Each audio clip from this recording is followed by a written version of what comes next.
Bueno, pues muchas gracias otra vez por estar aquí presentes. Tenemos ahora el honor de escuchar a la doctora Ana Buquet Corleto.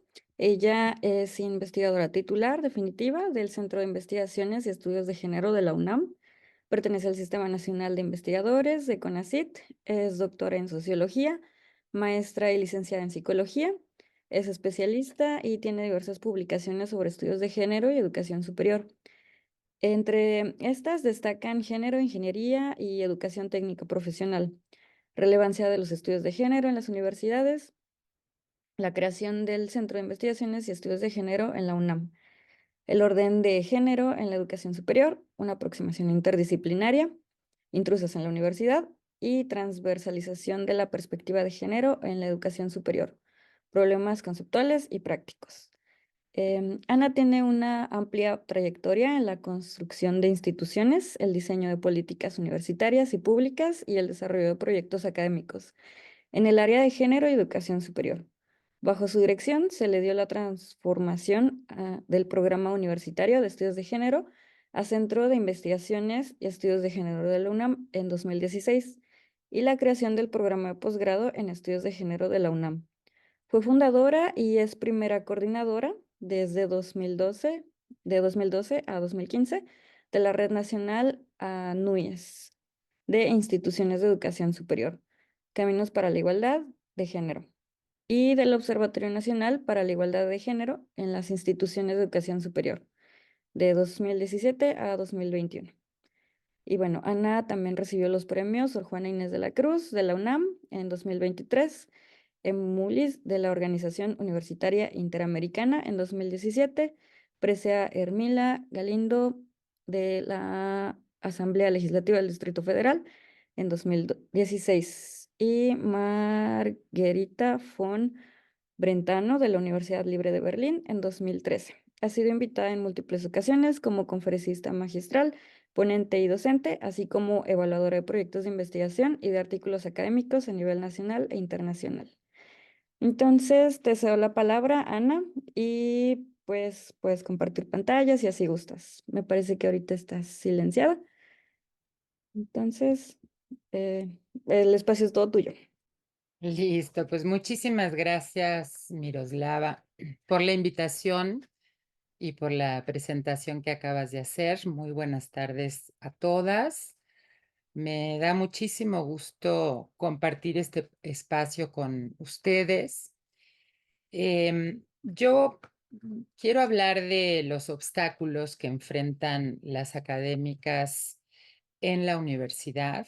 Y para ello voy a compartir una presentación con ustedes y quiero decirles que es una presentación que contiene resultados o hallazgos de distintas investigaciones que hemos hecho a lo largo del tiempo, pero que reflejan desde mi punto de vista con mucha claridad justamente qué es lo que ocurre adentro de las instituciones de educación superior para que las mujeres permanentemente estén enfrentando una serie de obstáculos. Entonces, voy a compartir pantalla. Em, Así, me imagino que está todo el mundo viendo la presentación. Entonces, bueno, voy a hacer una muy pequeña introducción sobre las formas de desigualdad que hemos podido encontrar en las instituciones de educación superior. Hay tendencias de segregación muy claras. En la UNAM, que es la universidad que yo más estudio, digamos, pero la segregación tanto horizontal como vertical de las académicas es un fenómeno que no se produce solamente en la UNAM, sino que se produce en general en estas instituciones, se produce en instituciones que están en Europa, que están en Estados Unidos, que están en América Latina. O sea, no es un problema particular o específico de alguna universidad, ¿no? Y estas formas de segregación, por un lado, tienen que ver con la dificultad o más bien los obstáculos que enfrentan las académicas para llegar a los máximos niveles y al mismo tiempo también con los obstáculos que hay para su participación en ciertas áreas disciplinarias. Y por otro lado, también hemos podido detectar a lo largo de muchos años las formas más comunes de discriminación, de violencia de género y otro tema que pareciera ajeno a la academia, pero que definitivamente no lo es, que tiene que ver con la división sexual del trabajo. Entonces, les voy a presentar los datos encontrados en la UNAM, pero insisto que estas son tendencias de carácter global, ¿no? Lo que podemos ver, en primer lugar, es como a medida que el nombramiento académico es mayor, tiene más nivel, la participación de las mujeres disminuye.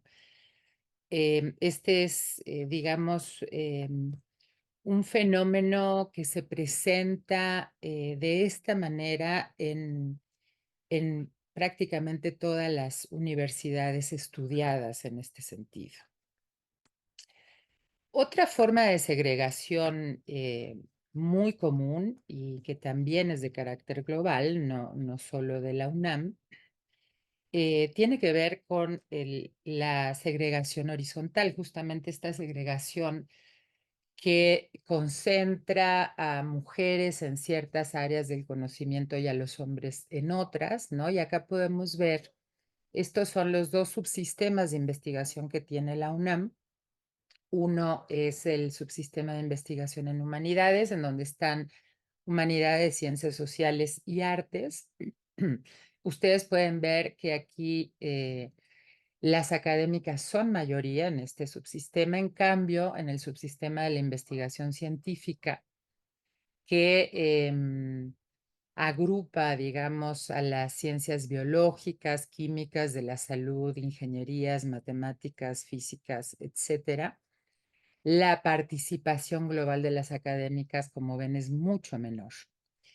Pero fíjense que cuando analizamos estas dos formas de segregación, tanto la vertical como la horizontal, ¿no?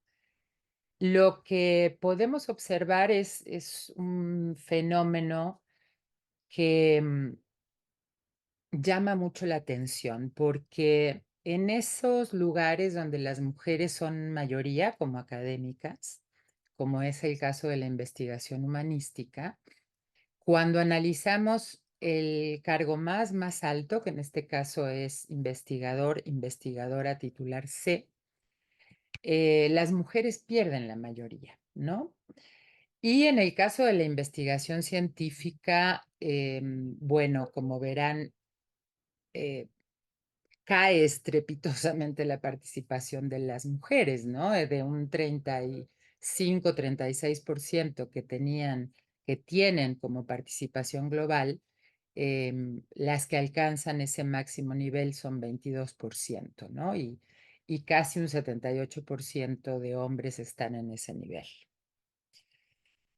Otro tema importante que me parece que este es bueno, digamos, para discutir después de la participación de Julia y cuando estemos en la ronda de preguntas, más bien de diálogo entre todas, em, es la persistencia de la segregación, ¿no? Este es un análisis de 15 años. Ustedes pueden ver la participación de las mujeres en 2005 y en 2020 y de los hombres igual, y notar que no hay cambios realmente significativos en 15 años.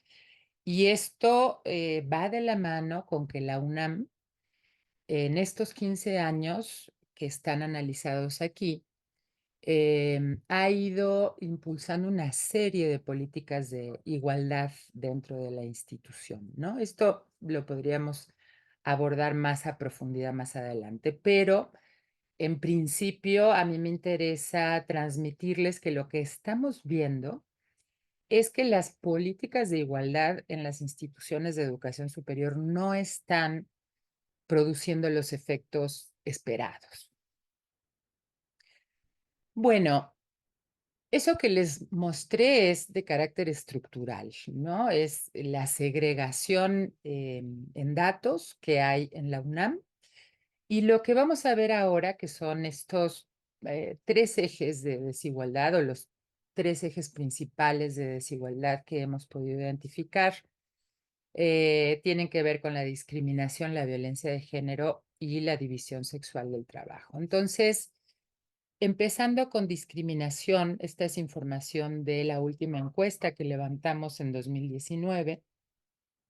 Lo que podemos ver es en esta gráfica que está un poco compleja, la explico rápidamente, está dividida en las tres poblaciones académicas, perdón, en las tres poblaciones universitarias.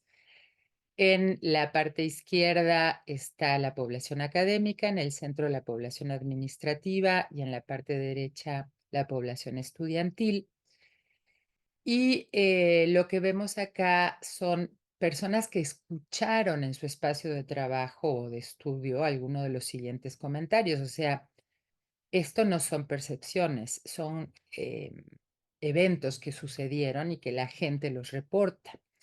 Y fíjense ustedes aquí varias cosas interesantes. Primero, las mujeres escuchan, digamos, mucho más seguido estos comentarios que los hombres y en mucha mayor cantidad, pero los hombres también los escuchan, ¿no? Y eso es importante también.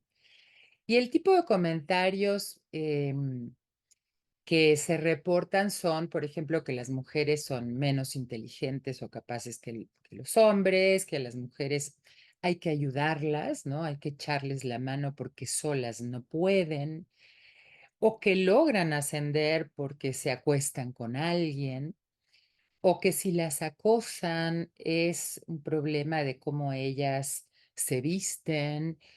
Y, por ejemplo, tenemos acá un comentario que es importante, que es, son feminazis. Esto parece escucharse cada vez más en la universidad, en la UNAM, y tiene que ver con un poco el enojo de parte de los varones, de los movimientos, de las estudiantes para exigir condiciones de igualdad en la universidad. Y también hay dos comentarios importantes de resaltar, ¿no? Parece gay o es un mandilón, que tiene que ver con digamos, etiquetar a los varones que se salen de los mandatos más tradicionales de la masculinidad, ¿no? Una forma, un mecanismo social para mantener a los varones en esta estructura de la masculinidad que exige demostrar una serie de cosas, cuando, digamos, su orientación sexual o sus actitudes, ¿no? Porque parece un mandilón se refiere como que puede ser manejado por su pareja o que hace actividades que se vinculan más a las mujeres, ¿no? Entonces, todo esto nos muestra estas prácticas sociales, ¿no? Que sí funcionan como mecanismos, por un lado, para denigrar a las mujeres y por otro lado, para mantener a los hombres en, digamos, un límite de lo que es posible o no es posible hacer como varón, ¿no?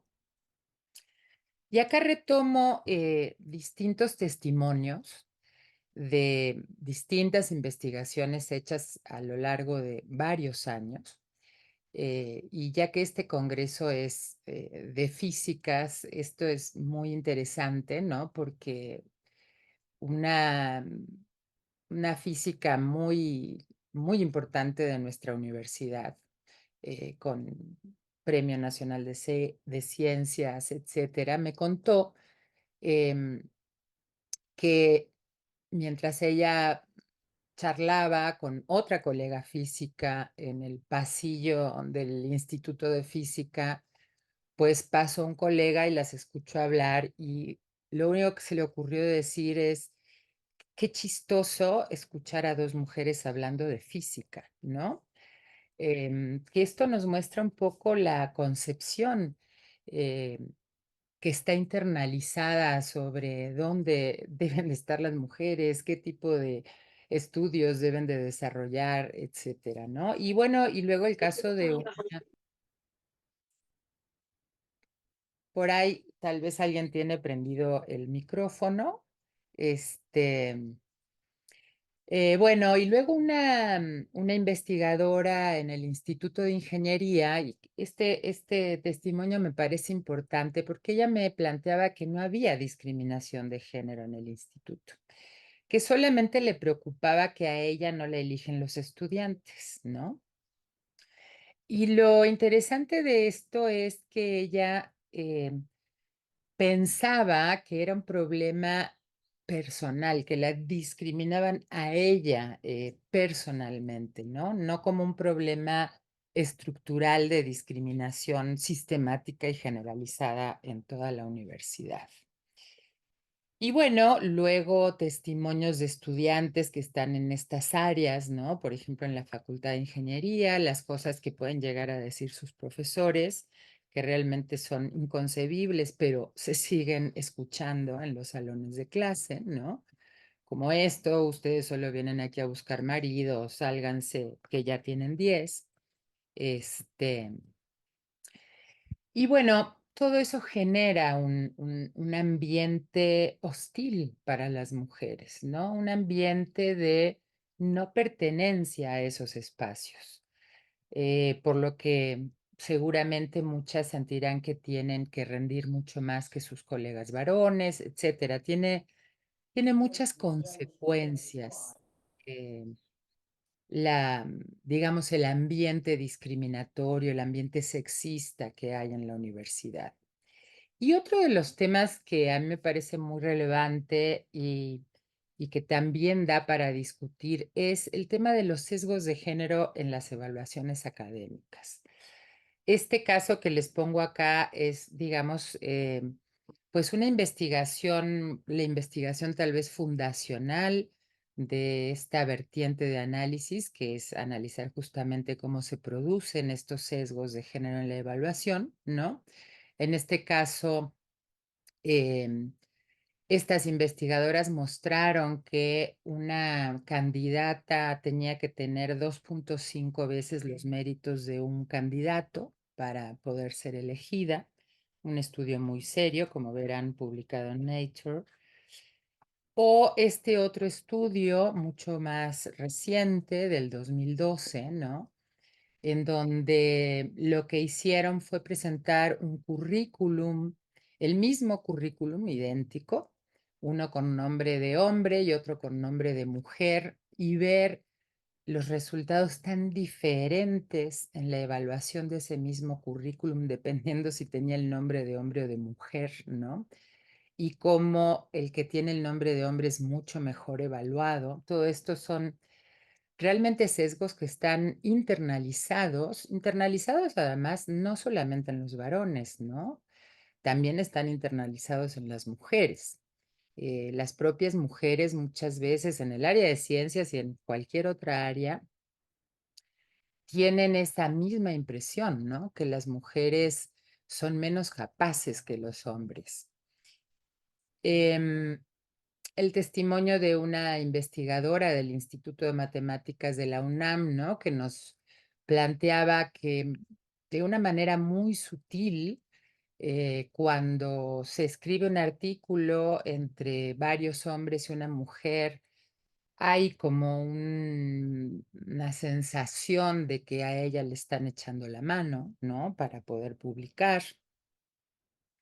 Eh, Y estas se las pongo porque es del área de la música, pero es muy impresionante este estudio, por cierto, de Claudia Goldin, que acaba de ganar el premio Nobel, si no me equivoco, en economía, eh, que analizó em, la selección de músicas y músicos para las orquestas más importantes de Estados Unidos y corroboró que cuando se usa una pantalla, o sea que cuando esta selección se hace a ciegas, incrementa mucho la participación, la contratación de mujeres músicas, ¿no? Y es muy interesante el estudio porque a veces ponen, además de la pantalla, una alfombra para que no se perciban los pasos diferenciados y poder identificar el sexo. Entonces, incluso en algunos casos, cuando no tienen esa alfombra, les piden a las mujeres que se saquen los zapatos y la persona que está ahí proporciona, digamos, las pisadas de la mujer para que no se enteren de que es una mujer. Todos estos sesgos realmente, son muy impresionantes, ¿no? Porque si no hacemos estas investigaciones, si no entendemos cómo se producen, em, siguen adelante, digamos, procesos que se consideran muy objetivos y muy neutrales cuando realmente no lo son. Entonces, hay una serie de justificaciones para la infrarrepresentación de las mujeres en los niveles más altos, en las áreas STEM, ¿no? Y sin embargo, pues con estos estudios y otros se tambalean esas justificaciones y lo que nos muestra es que cada vez hay más evidencia de que hay sesgos en todas partes, ¿no? Por ejemplo, el propio sistema meritocrático plantea muchísimos sesgos en los procesos de evaluación, más allá de la internalización de los sesgos de género, ¿no? Digamos, la parte estructural de la meritocracia, ¿no? Las cosas, cómo se miden, qué se mide, etcétera, etcétera, nos muestran estas cosas, ¿no? Em, Ahora yo quisiera plantearles cuáles son, digamos, los obstáculos que se encuentran dentro de la estructura de las instituciones, ¿no? Sin duda, estas formas de segregación que yo les mostré, porque es cómo está estructurado el personal académico en la universidad, ¿no? Los sistemas, los criterios y los procedimientos para contratar personal, los sistemas meritocráticos, como ya lo planteé, la línea del tiempo en las STEM, por ejemplo, ¿no? Que ese es un tema muy importante en la UNAM. Hay identificados problemas muy específicos, muy puntuales, como por ejemplo la solicitud que hacen varios institutos de la investigación científica de que los postdoctorados se realicen en el extranjero, cuando sabemos que justamente para las mujeres es una edad crucial en su vida personal y familiar, porque están en la etapa reproductiva. En fin, a medida que se van analizando estos criterios, estas normas, estas estructuras, se pueden ir viendo cuáles son los problemas centrales, ¿no? Y luego yo voy a presentar rápidamente la división sexual del trabajo, pero en términos de lo familiar y lo laboral, pero también quiero mostrar que dentro de las instituciones también hay división sexual del trabajo. Hay actividades menos valoradas que no, digamos, no cuentan con un valor de intercambio en lo que se llama ahora el capitalismo académico, ¿no? Y que estas actividades son realizadas en mayor medida por las mujeres, como la docencia, sobre todo la docencia no de los niveles más altos, ¿no? El seguimiento que normalmente hacen las docentes con sus estudiantes, la dedicación, el tiempo, la gestión que se hace en la universidad, todo esto también está analizado y recae en mayor medida sobre las académicas y luego todas las actividades de alto perfil como la investigación, pero en concreto la publicación de artículos, la dirección de tesis de doctorado, que es lo que garantiza la formación de nuevas y nuevos investigadores que sí tienen un valor de intercambio en la academia y que las hacen en mayor medida los hombres. Luego, a nivel cultural, ¿no? O sea, pues sabemos que las instituciones de educación superior fueron creadas por los hombres y para los hombres y que durante 8 siglos las mujeres tuvieron prohibido el ingreso a estas instituciones y en el tiempo que llevamos las mujeres incorporadas o incorporadas de manera masiva a las universidades, estas estructuras y esta cultura no se ha transformado realmente, ¿no? Entonces hay una serie de prácticas informales en las universidades que están también muy claramente identificadas, como las redes de varones, la reproducción de estereotipos de género en todos los espacios y en las aulas universitarias de manera muy particular. Los códigos de género, ¿no? Esta frase me parece muy atinada, tejidos por redes de varones durante siglos en los que anidan los prejuicios justamente, o sea, cómo están anclados en la cultura. Los sesgos de género en la evaluación y los sesgos de afinidad, ¿no? También se le llama de homosociabilidad, que es los grandes investigadores buscan atraer a investigadores jóvenes, ¿no? No necesariamente a investigadoras. Bueno, respecto a la violencia, lo que vemos es que hay también de manera sistemática, hay violencia de género en las universidades. En la UNAM tenemos estas cifras que son muy preocupantes. Si ustedes se fijan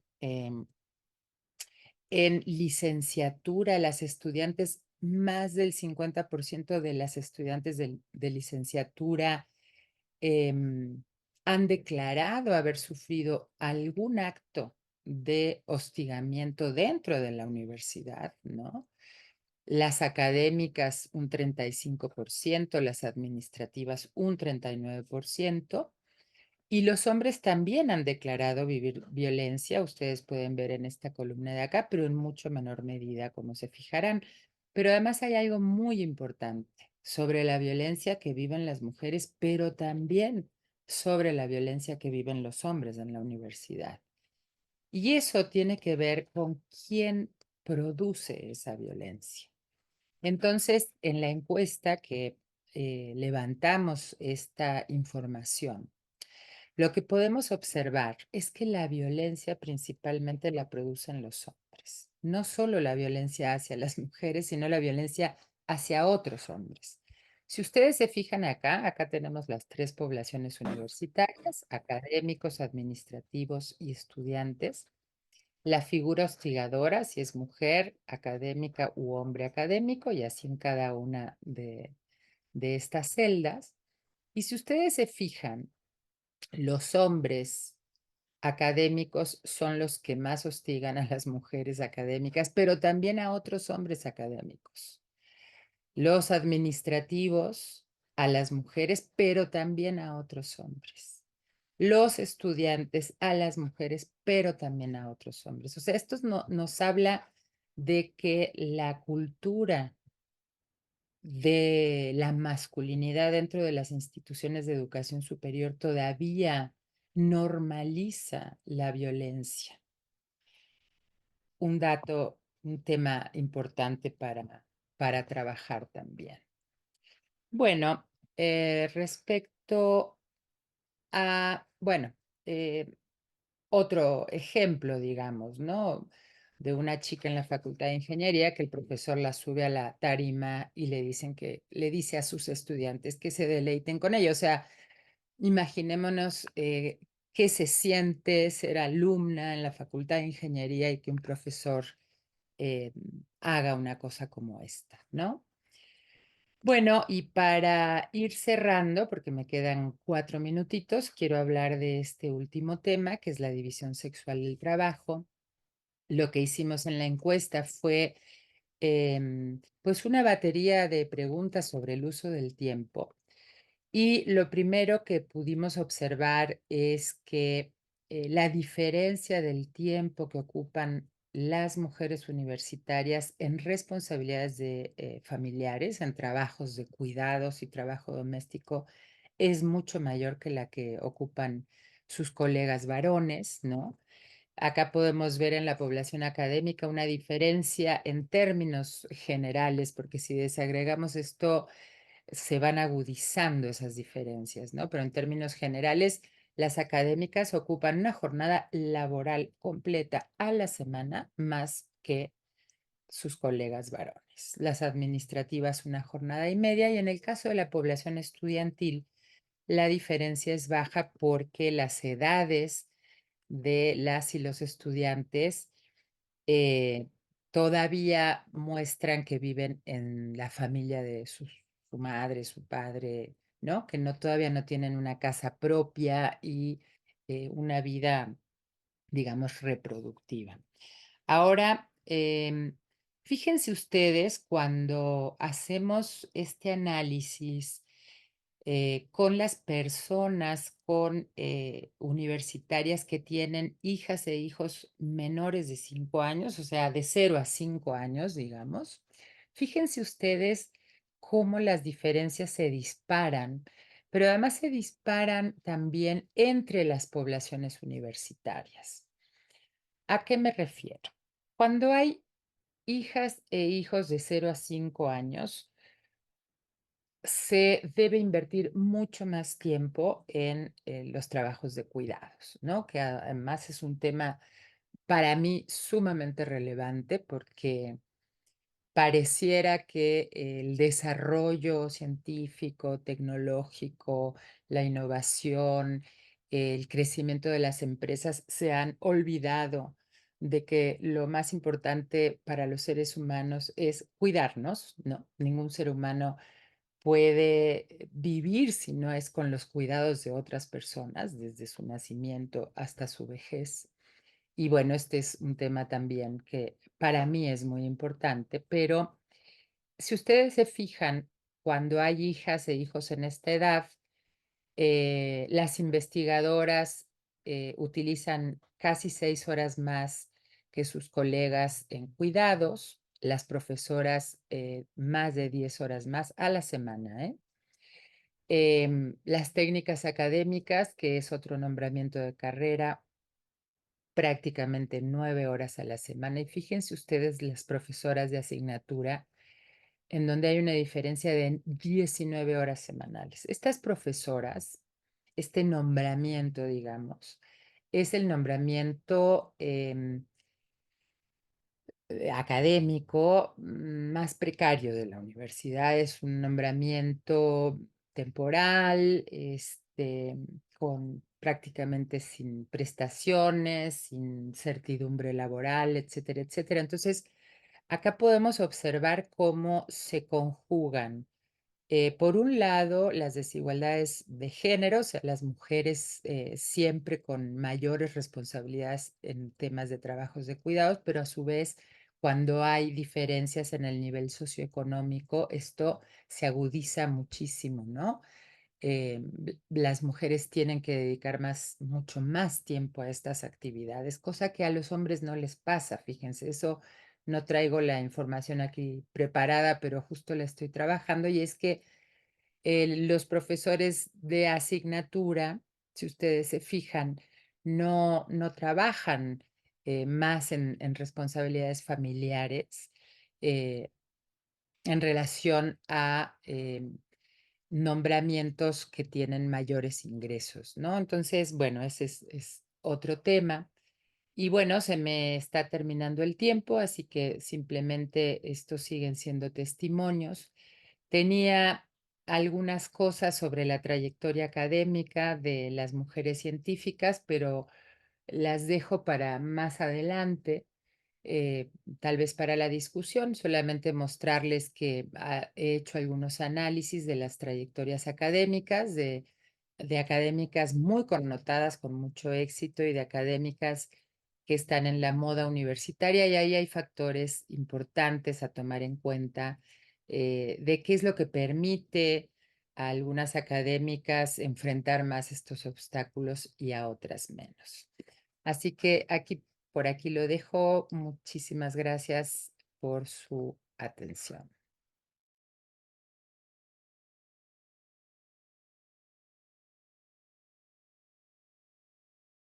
Hola Julia, mucho gusto. Me da mucho gusto Hola, ¿qué conocer. tal? ¿Cómo están? ¿Cómo están todas? Hola Gracias. Julia, gusto Ana, verte. qué gusto, sí, que nos veamos electrónicamente, pero bueno, igual, es un gusto estar contigo y con todas ustedes.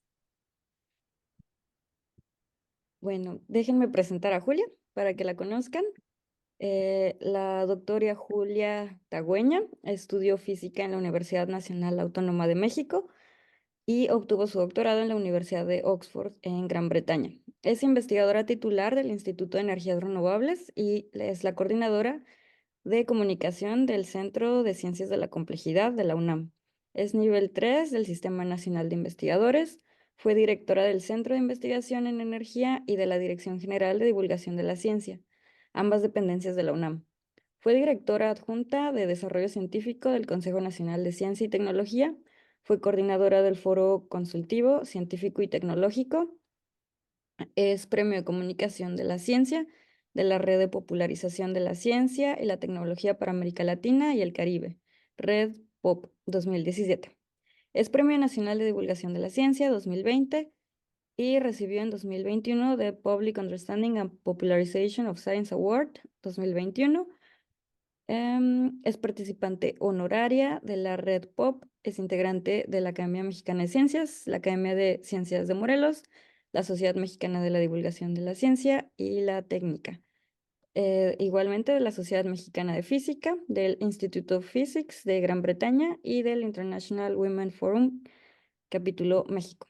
Tenemos el honor ahora de escuchar a Julia y pues ahora es todo tuyo este espacio. Si gustas compartir Perfecto, pantalla. excelente. Pues mil gracias por esta invitación. Efectivamente, la recibí con muchísimo gusto y bueno, les agradezco que me hayan invitado a esta reunión. Quedé en hablar particularmente de Latinoamérica y el Caribe cuando Miroslava me contactó la primera vez. Entonces, déjenme que vaya rápidamente a mi presentación para tener bien tiempo para la discusión posterior. Bueno, no puedo dejar de decir que estamos muy cerca del 8 de marzo, que es el Día Internacional de la Mujer. Todos los años, nuestra universidad, la de Ana y la mía, se pinta de violeta. Esa es la biblioteca de la UNAM, que es Patrimonio Nacional. Y pues en las marchas del 8 de marzo está lleno de mujeres con lazos violetas y además las jacarandas, que son también violetas, florecen justamente en esta época.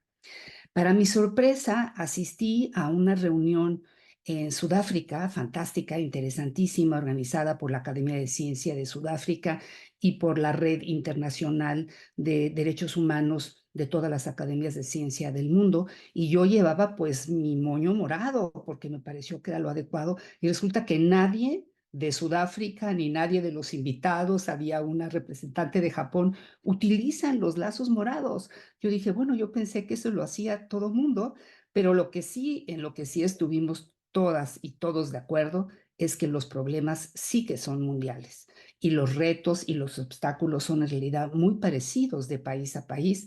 Inclusive me llamó la atención que muchos de los temas planteados por África se parecen mucho a nuestros temas porque están unidos a la desigualdad social y que, por ejemplo, en Japón, que en principio están, no solo en principio, están, digamos, más avanzados en el desarrollo científico, la situación de las mujeres es muy dura y muy presionante. Tanto así que la representante de Japón habló del número de suicidios que hay entre las mujeres científicas, cosa que definitivamente yo espero que en Latinoamérica no pase. Es mucho mejor pintarnos de morado y salir el 8 de marzo.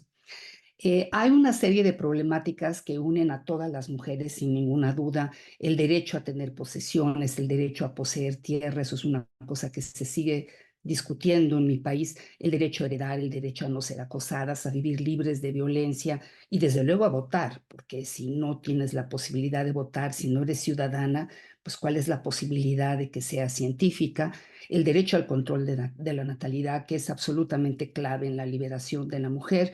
Yo creo que lo que la ciencia ha hecho por la mujer gira mucho alrededor de la pastilla anticonceptiva, que permitió una serie de libertades que las mujeres no teníamos. Pero luego está todo el tema del derecho a la educación, la entrada a las universidades, que ya mencionó Ana, el derecho a crear, el derecho a inventar, a patentar, que es muy reciente, que las mujeres pueden patentar, el derecho a una habitación propia, como todos leímos en el libro de Virginia Woolf, el derecho a ser reconocidas, porque aunque por supuesto que ha aumentado el número de premios Nobel, en física todavía nada más hay 4, también sabemos de muchos casos ignorados en la historia de la ciencia y desde luego el derecho a la ciencia.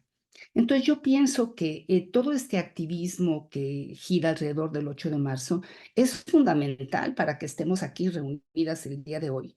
Sin embargo, la discusión que estamos planteando en esta reunión también tiene mucho que ver con otro día seleccionado para la mujer y la niña en la ciencia, el Día Internacional de la Mujer y la Niña en la Ciencia, que se definió en diciembre de 2015 como el 11 de febrero.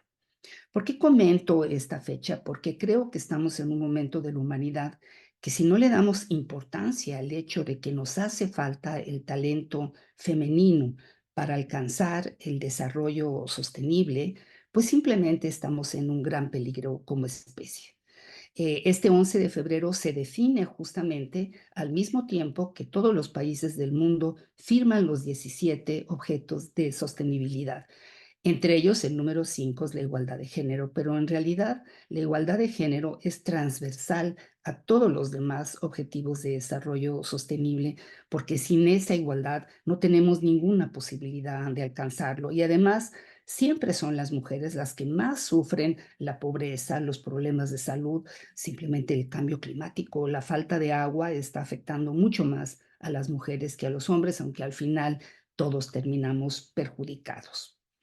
Hay un estudio muy importante que se une con uno de los temas que tocó Ana, que por supuesto Ana nos da la visión de verdaderamente estudios de género que han sido cruciales junto con el activismo para que vaya cambiando la situación de la mujer. Pero quisiera mencionar este artículo, que es un artículo justamente sobre los estereotipos. Nada menos que le hicieron un cuestionario a 500,000 estudiantes de 72 países, nada más para ver cómo andamos en el tema de estereotipos, y por supuesto que estamos muy mal. Muchísimas personas, incluidas desde luego mujeres, piensan que las niñas no tienen el talento para la ciencia. Evidentemente es un error completo, ¿no?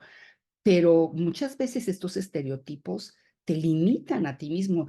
De hecho, lo que argumenta el artículo es que el autotecho de cristal puede tener que ver con eso, con estereotipos se han convencido las niñas de que ellas no pueden participar en este tipo de investigaciones. Y el mismo tipo de estereotipos para el talento femenino existe para las carreras. También tenemos esta idea de que hay carreras femeninas y de que hay carreras masculinas. Y este tipo de estereotipos, por supuesto que afecta tanto a hombres como a mujeres, porque también a los hombres cuando escogen una carrera que se siente femenina, tienen presión familiar, tienen presión social. Yo que trabajo en energía, soy muy consciente de eso. Es un tema en el que tiene que haber cada vez más mujeres y hay muchos programas y talleres para fomentar que las niñas acepten la posibilidad de tener estos trabajos técnicos, por supuesto, si esa es su vocación. Entonces, el 11 de febrero está muy unido a lo llamado STEM, que viene originalmente de las palabras en inglés Science, Technology, Engineering and Mathematics, y tiene que ver con que hay que promover la enseñanza de estas carreras para que podamos realmente desarrollar el pensamiento científico y matemático. Por supuesto que la idea es que haya más mujeres en estas áreas, pero también es fundamental para los hombres. En realidad, en México, las carreras más populares siguen siendo contaduría y administración. Y con el cambio climático, muy pronto no va a haber nada que administrar. Tenemos que buscar otro tipo de vocaciones. De hecho, STEM tiene competencias que son fundamentales para la educación de todos los niños y niñas, que son el pensamiento crítico, la resolución de problemas, la creatividad, la comunicación, la colaboración y desde luego la alfabetización de datos, computación e informática. Si las niñas no se dedican al cómputo, no se dedican a la inteligencia artificial, pues verdaderamente va a haber ahí una falla, inclusive en cómo se desarrollan estas áreas del conocimiento. Yo quisiera rápidamente hablar un poco de qué es lo que se ha hecho en México para tratar de favorecer la presencia de niñas en estas áreas. Y mucho tiene que ver con dar imágenes, con dar posibilidades de, digamos, si esta persona pudo, yo también puedo. ¿No? O sea, dar este tipo de mensaje. Y ha hecho una labor muy importante en esa dirección la Academia Mexicana de Ciencias, haciendo memoramas, juegos para niños, y utilizando datos que en México son muy recientes en realidad y en Latinoamérica en general también. La primera médica mexicana se graduó en 1887 y fue complicadísimo conseguir que la dejaran graduarse. La primera abogada en el 89, la primera dentista en 909, la primera química en el 27, la primera bióloga en 1931, la primera geóloga en 1950 y en 1961 la primera física, la que yo por supuesto mi generación la conoció perfectamente. Ella ya ha muerto desafortunadamente, pero dense cuenta de que estamos hablando en fechas muy recientes. Esto es parte de lo que la academia ha hecho, promover estas figuras. Y, por ejemplo, me gustó mucho que hicieron una tabla periódica de las científicas que puedes bajar de la red, donde están todas las científicas del mundo, pero aquí abajo están colocadas las mexicanas, para que quede claro que la ciencia no es ajena a nuestra cultura y que es algo que podemos hacer. También la UNAM ha hecho una serie de videos entre la televisión que se llama Vindictas, que son una serie de historias de las primeras científicas y también de las científicas que trabajamos hoy en la UNAM. Y bueno, antes de pasar a hablarles un poco de Latinoamérica, les quiero comentar que estas diferencias tan grandes que hay en STEM en la UNAM y en particular en la carrera de física, por supuesto que tiene que ser resuelto y hay que buscar una participación más paritaria, pero desde luego tiene que ver también es generacional también, porque cuando yo estudié física éramos poquísimas. Cuando yo empecé a trabajar en el Centro de Investigación y Materiales, éramos 2 mujeres en ciencia, una física y una química. Cuando empecé a trabajar en el Laboratorio de Energía Solar, yo fui la primera mujer del laboratorio. Entonces, mi generación fue pionera y ahora hay muchas, muchas más. Y además son mucho más decididas que nosotras. Yo la verdad las admiro porque hay muchas cosas que nosotras permitimos, como vimos en el análisis de Ana, que ellas no están dispuestas a permitir. Entonces, bueno, déjenme que les comento que existe la Red POP, que es la red de popularización de la ciencia y la tecnología en América Latina y el Caribe, y es muy importante porque une a una región en realidad afín. Claro que tenemos muchas diferencias, no somos iguales de país a país, pero tenemos muchas cosas en común, tanto en el talento como en los problemas. La red de popularización abarca museos, todos los medios de comunicación, pero particularmente está relacionada con el tema del periodismo científico. Y a través de la red POP tuve la oportunidad de conocer, soy parte del comité editorial, de hecho, a la red SciDev, que es una red de periodismo que continuamente trata el tema de las mujeres en ciencia. De hecho, la red, por un lado, es global, pero también se divide por regiones, muy particularmente la región Latinoamérica y el Caribe. Y han hecho estudios interesantísimos de cómo los sesgos de género perjudican a las autoras científicas. Los ejemplos que nos dio Ana son excelentes, ¿no? Si se dan cuenta que el nombre es de una mujer, la tratan diferente. Y también cómo esta brecha de género que hay en STEM, pues está impidiendo que las mujeres tengan acceso a trabajos importantes para la sustentabilidad. Entonces, hay un número particular de SciDevNet que se lo recomiendo mucho, que sugiere, para empezar, que hay que poner a las mujeres al frente de nuestra política exterior. También habla de los estereotipos, como si tienes ese estereotipo no puedes romper el techo de cristal, cómo tienes que perseguir la paridad STEM, en fin. Creo que mi punto es que la comunicación pública de la ciencia, el periodismo científico, puede hacer mucho por cambiar la visión social sobre estos temas. Y SciDevNet también se ha preocupado por buscar datos disponibles de cuál es el porcentaje que tenemos de mujeres investigadoras, en América Latina y el Caribe. Por aquí anda en México, no estamos para nada tan bien. Hay países que están claramente mejor, como Argentina. Por otro lado, esto es normalizado el número de habitantes, ¿no? Y entonces hay países muy chiquitos donde no se nota tanto que hay pocos científicos. En mi país, que somos casi 130 millones, pues sí se nota mucho que no somos suficientes investigadores. Pero bueno, es importante darle seguimiento a estas estadísticas, porque el análisis de los números nos ayuda a hacer política científica adecuada, porque pues lo que no podemos medir es muy difícil opinar y actuar. También se ha hecho ese análisis de cuáles las áreas más populares: salud y bienestar, ingeniería, obviamente hay pocas mujeres, tecnología de informática, muy pocas mujeres, ciencias naturales, hay muchas más. Es interesante cómo hay tantas mujeres en salud, y una explicación de esto tiene que ver, aunque suene un poco raro, con las guerras, ¿no? En la Segunda Guerra Mundial, que todos los hombres terminaron en el frente, las mujeres se apoderaron de los hospitales y ya no lo dejaron. Todo lo que las mujeres logran, luego ya nunca lo abandonan. Entonces, bueno, fue verdaderamente notable la participación de las mujeres, y ahí siguen siendo pioneras cada vez hacia ahora. Con la epidemia de COVID quedó clarísima la importancia de las mujeres, tanto en la atención como en el tema de las vacunas.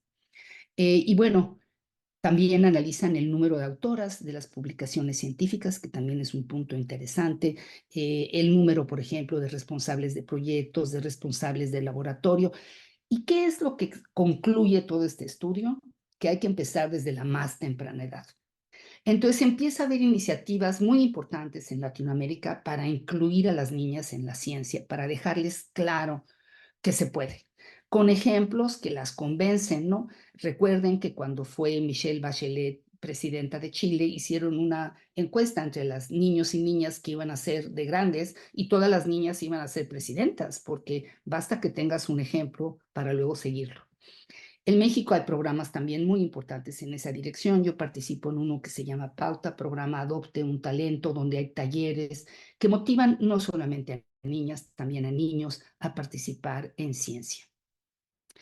Y bueno, es el momento de impulsar a las mujeres en la ciencia. Es un momento en que una reunión como la que ustedes organizaron es fundamental. Es el momento para buscar esa paridad que no hemos conseguido, y eso tiene que ser mundial, pero además tiene que ser particularmente importante en las zonas que tienen más problemas, como la nuestra, desde luego.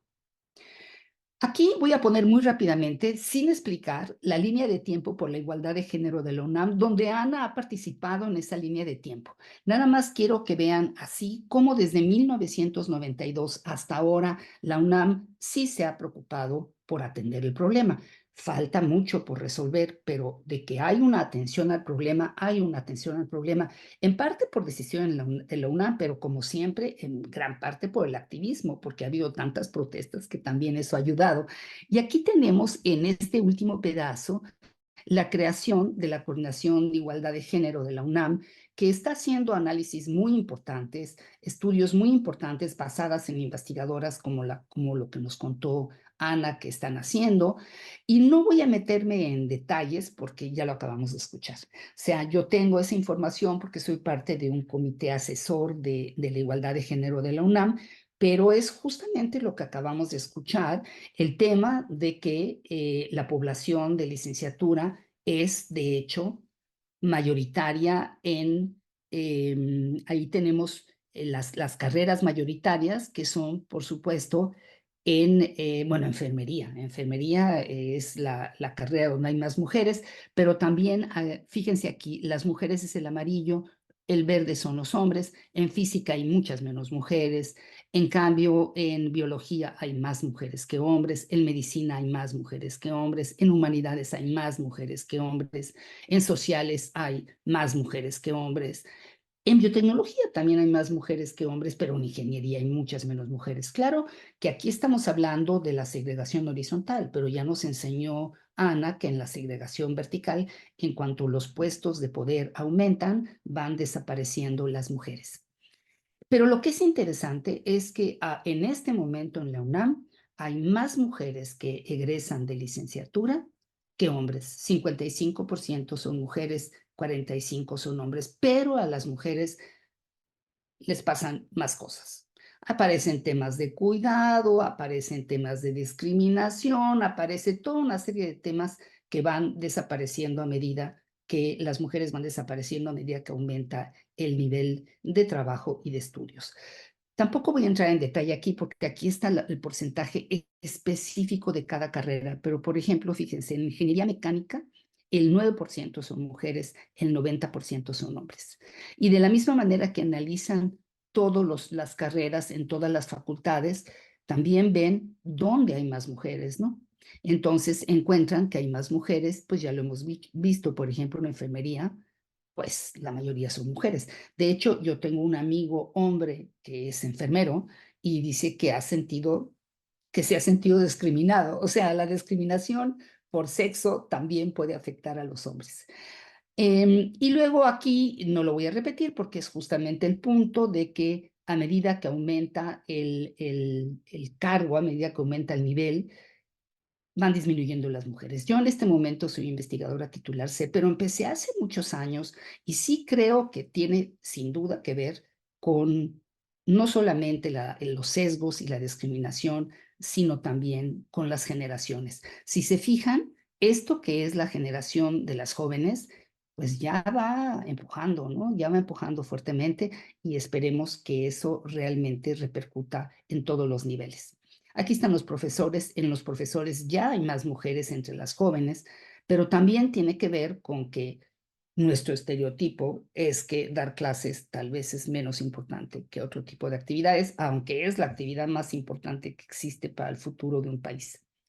Y bueno, no voy a entrar en este detalle porque creo que ya lo han escuchado muy bien explicado. Me gustaría tal vez solamente mencionar la importancia de luchar contra estos sesgos pensando en el futuro de la humanidad, porque ya no es nada más un tema de igualdad, no es nada más un tema de justicia, que lo es, sino es un tema de sobrevivencia. Si no aparecen más mujeres trabajando, por ejemplo, en energías renovables, que es un tema que necesariamente tenemos que enfrentar si queremos combatir el cambio climático, pues no vamos a poder salir adelante del atolladero en el que nos encontramos en este momento de cara a un cambio casi ya irreversible en muchos sentidos de la temperatura del planeta y un cambio que además pone en peligro nuestra propia existencia. Entonces, hay toda una serie de estudios, de talleres, de movimientos para mejorar la presencia de mujeres en las energías renovables y que es el tema de mi instituto de investigación. Y hay una organización internacional justamente en energías renovables que ha hecho muchísima análisis de este problema y tiene un montón de publicaciones al respecto y ahí te da toda una serie de pautas de cómo han ido apareciendo más mujeres en energía en puestos que se consideraban tradicionalmente completamente masculinos y que ahora ya se ven como necesarios para las mujeres. De hecho, el tema que tienen además las energías renovables, que por supuesto su desarrollo está íntimamente relacionado a la física, ¿no? Las celdas solares fotovoltaicas pues se pudieron hacer gracias a la mecánica cuántica, ¿no? Tienen esta capacidad local de que en lugares remotos puedes instalarlas y es muy importante que las comunidades se apropien de ese conocimiento. Y cuando han hecho ese tipo de campañas, ¿Quiénes creen que de las comunidades están interesadas en asumir ese rol y en entender, por ejemplo, cómo hacer un biodigestor o cómo aprovechar los desechos para poder reciclar y obtener gas que pueden luego utilizar, etcétera? Las mujeres están mucho más interesadas en la participación comunitaria en este tipo de temas. A mí lo que me gustaría para concluir y para dejar espacio para que podamos hablar con todas ustedes es que no quisiera dejar la impresión de que ser científica es el único camino. Es un súper camino. En realidad yo lo recomiendo ampliamente. Haber escogido física es de las mejores decisiones que tomé en mi vida, pero no quiere decir que todas las niñas tienen que ser científicas, tampoco tienen los niños a fuerzas que ser científicos. En realidad, lo que estamos buscando es que sean libres, que puedan escoger lo que quieren hacer. Estamos buscando esa libertad, pero para esa libertad tenemos que crear un ambiente y tenemos que luchar contra estructuras que la impiden, porque como bien mencionó Ana, hay cambios estructurales que tienen que ser hechos. No es nada más un tema que se pueda tratar en una plática, es algo que tiene que estar incluido en las reglas de una institución. Y eso es parte del trabajo que se está realizando en la Coordinación de Igualdad de Género, dando seguimiento, por ejemplo, a la evaluación, para que la evaluación incluya al tema de las mujeres. Y por último, ya para terminar, voy a usar un minuto que me queda para comentarles del Centro de Ciencias de la Complejidad, que es un centro multidisciplinario, que es finalmente el camino más actual que está tomando la investigación científica y donde la física tiene mucho que hacer, porque la física da una estructura y unas matemáticas imprescindibles para hacer modelaje de situaciones. Y en el Centro de Ciencias de la Complejidad, efectivamente existe un proyecto que trata sobre los cuidados como una forma de ir hacia un futuro sustentable. El cuidado tiene que empezar por cuidar a la naturaleza, por cuidarnos a nosotros mismos, por cuidar a nuestros estudiantes, por cuidarnos entre nosotros. Y este es un tema que hay una página dedicada a esto en el portal del Centro de Ciencias de la Complejidad, que las invito a que lo conozcan. Y yo con esto terminaría y me quedaría lista para preguntas y comentarios, sin dejar de volver a agradecer que me hayan invitado a estar aquí con ustedes. Muchas gracias, Julia, por tu plática súper interesante. Agradecemos todas a Julia. Y muchas gracias también por aceptar nuestra invitación. Y bueno, ahora pasamos a la ronda de preguntas para abrir diálogo. Citlali, ok, te voy a activar tu micrófono. Bueno, creo que tú lo puedes activar. Sí, Empezamos con Citlali.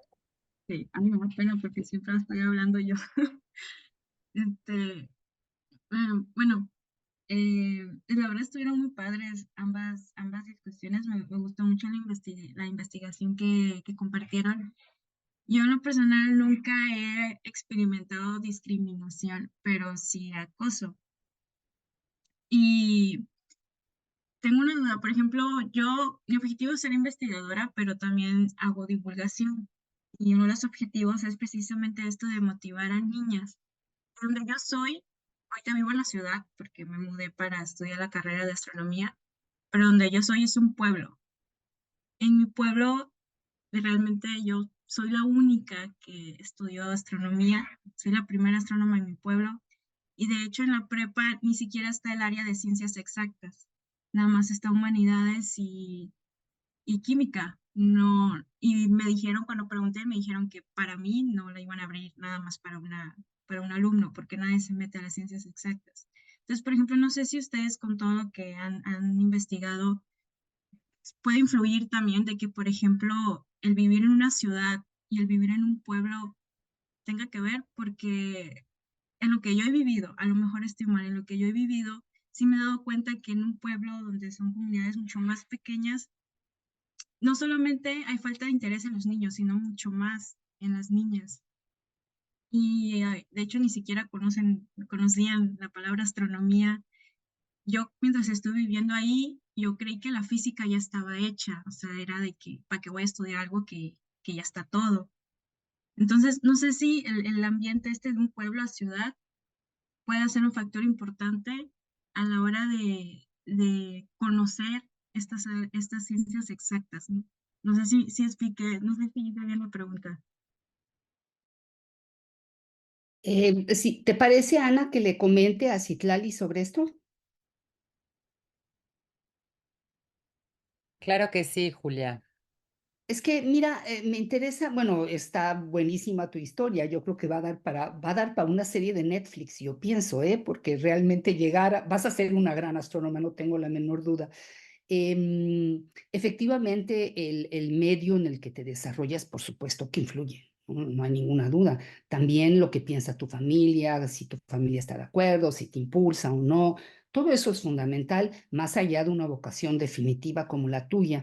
Y yo creo que lo que tocas es un punto muy importante que los científicos tenemos que tomar en cuenta, porque nos toca hacer ese tipo de divulgación, de popularización. Es una de las metas de la Red Pop, llegar a todo mundo, llegar a todos lados, tener, por ejemplo, camiones de itinerantes de museos de ciencia. Yo acabo de estar en un pueblo muy cerca del Popocatépetl, que donde no sé si hayas oído hablar de un pueblo que se llama Ozumba. Ozumba ahí nació el primer científico mexicano que se llamaba Alzate y que era nada menos que sobrino de Sor Juana Inés de la Cruz, que tal vez es la primera científica mexicana, aunque en esa época no había científicas, pero ella estaba muy interesada en astronomía. Y su sobrino hizo toda una serie de estudios de plantas y luego publicó la primera revista mexicana de ciencia. Y un grupo de biólogos originarios de Ozumba han organizado una serie de pláticas que llaman Jueves en la Ciencia e invitan a investigadores a ir a los pueblos de las zonas y das pláticas a niños que pues efectivamente tienes razón, no han escuchado esas cosas. Es un trabajo muy importante y que tendría que aumentar. Entonces, en resumen, tienes razón, el ambiente claro que influye mucho y además pones el dedo sobre un tema importante, nos toca realmente llevar la comunicación pública de la ciencia a todos los rincones del país y no solamente en los lugares que nos queden cerca para no tener que transportarnos demasiado. Entonces, bueno, yo te felicito y estoy segura de que tu carrera va a ser un éxito y que tú vas a hacer la diferencia, porque tú vas a regresar a tu pueblo, tú vas a contar, vas a convencer a las niñas de tu pueblo y así empezó la ciencia en muchos lugares del mundo. Así que muchas felicidades. Muchísimas gracias. Sí, yo la verdad siempre que puedo viajo y todavía me sigo llevando bien con mis profesores de la secundaria y de la prepa y siempre trato de compartir lo que yo he aprendido y principalmente a niñas, ¿no? Precisamente porque somos muy poquitas en estas áreas. La siguiente en alzar la mano fue Almeira. ¿Podrías activar tu micrófono, por favor? Sí, claro. Hola, un placer. Gracias tanto a las dos profesoras por su magnífico y clara reseña. Yo tengo, bueno, uno es un comentario y el otro es una pregunta quizás relacionada con el comentario de que mi generación, por lo menos, yo que vengo del área de física teórica como tal, y mi generación fue más de la que la mimetización con los hombres es lo que vimos más, o sea, todas mis colegas, y me incluyo también, acabábamos masculinizándonos bastante, por un asunto quizás de pasar, ser aceptadas en nuestro entorno de una forma más fácil. Eso es algo que detecté conversando con varias colegas. Y conjunto con eso, mi pregunta es, yo he visto varios análisis, varios datos, y de todas formas, dentro de la física, comparada con otras ciencias, como incluso la matemática, la diferencia es mucho más alta. Entonces, no sé si hay algún estudio que haya podido dar luces de el por qué ocurre esto. No sé, por ejemplo, yo ahora me encuentro en Chile y en Chile El 13% de los físicos son mujeres, lo cual es un número súper bajo, pero es algo que en varios artículos y varios estudios he visto, que la física dentro de todas las ciencias es la que está mucho, mucho más baja. Y no sé si hay una respuesta para eso.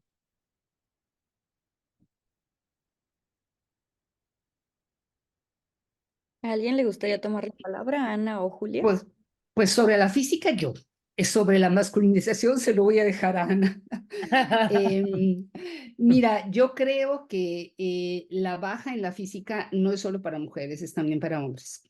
Lo que pasa es que la física tuvo su momento de esplendor pues en el siglo pasado y realmente cambió el mundo desde la mecánica cuántica, desde la relatividad, desde toda la tecnología que viene a partir de esos avances científicos.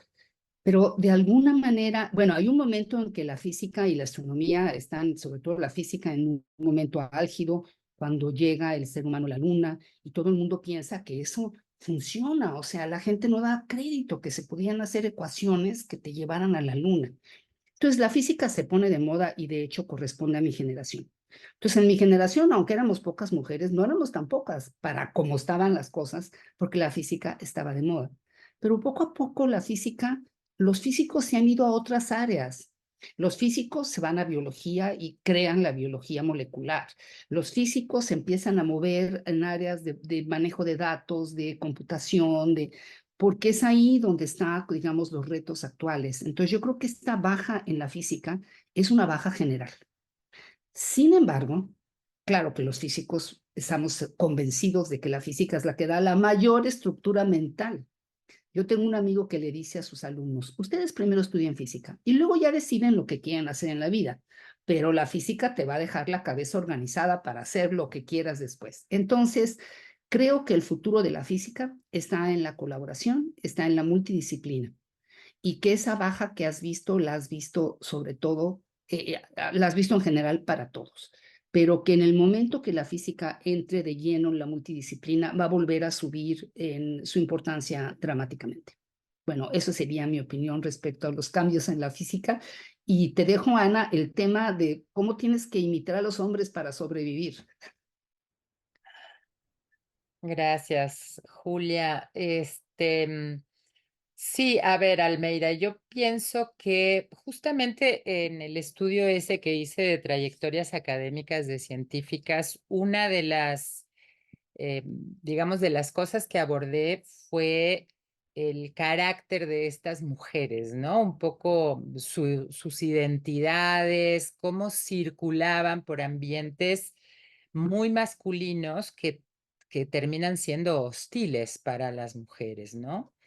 Y una de las cosas que pude observar es que las mujeres que tienen un carácter más fuerte se sobreponen más a la lógica de las mujeres son débiles, no pueden, no tienen capacidad, etcétera, etcétera. Y al mismo tiempo, de alguna manera, van adquiriendo ciertos rasgos de masculinidad porque es la forma en la que se producen esas relaciones de poder dentro de estas instituciones, ¿no? Em, Desde mi punto de vista, el ideal no es que las mujeres se masculinicen para poder circular en ambientes masculinos, sino que los ambientes masculinos dejen de ser masculinos, ¿no? Eso es a lo que apostamos, digamos. Pero sí tiene que ver cuando enfrentas un ambiente hostil, sin duda, pues tienes que desarrollar una serie de características para poder sobreponerte, ¿no? Y quería comentar algo de lo que dijo Citlali. Y Citlali, vivimos en un país donde pues los mejores servicios, los mejores niveles, todo está centralizado, ¿no? Es en la Ciudad de México o en las ciudades más importantes del país donde está la mejor educación, los mejores niveles.